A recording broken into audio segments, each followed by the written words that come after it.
Ampun.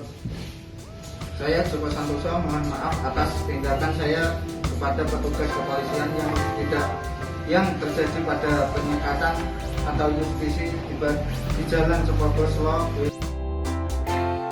Sebuah video menunjukkan remaja marah-marah di depan polisi saat berada di Cepogo, Boyolali, viral di media sosial. Dalam video tersebut, terlihat 3 orang anggota polisi sedang berusaha menenangkan seorang pemuda yang mengamuk. Diketahui, video tersebut diambil saat operasi justisi di daerah Cepogo, Kabupaten Boyolali.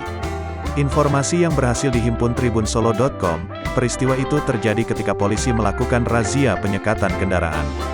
Saat itu, tim gabungan akan melakukan swab antigen kepada seluruh pengendara yang akan melintas. Namun, bukannya menaati peraturan, remaja yang ada di video itu menolak untuk melakukan swab. Parahnya lagi, dia malah melawan petugas gabungan yang sedang melakukan operasi. Kasat Lantas Polres Boyolali, AKP Yeni Anggraeni, membenarkan adanya peristiwa itu. Menurut Yeni, setelah pihaknya memeriksa, kendaraan remaja itu tak memenuhi aturan penggunaan di jalan raya. Kelengkapan utama seperti kaca spion dan lampu sein tidak ada. Knalpot yang digunakan pun tidak standar. Lebih lagi, pemuda itu tidak bisa menunjukkan surat kelengkapan kendaraan seperti SIM dan STNK.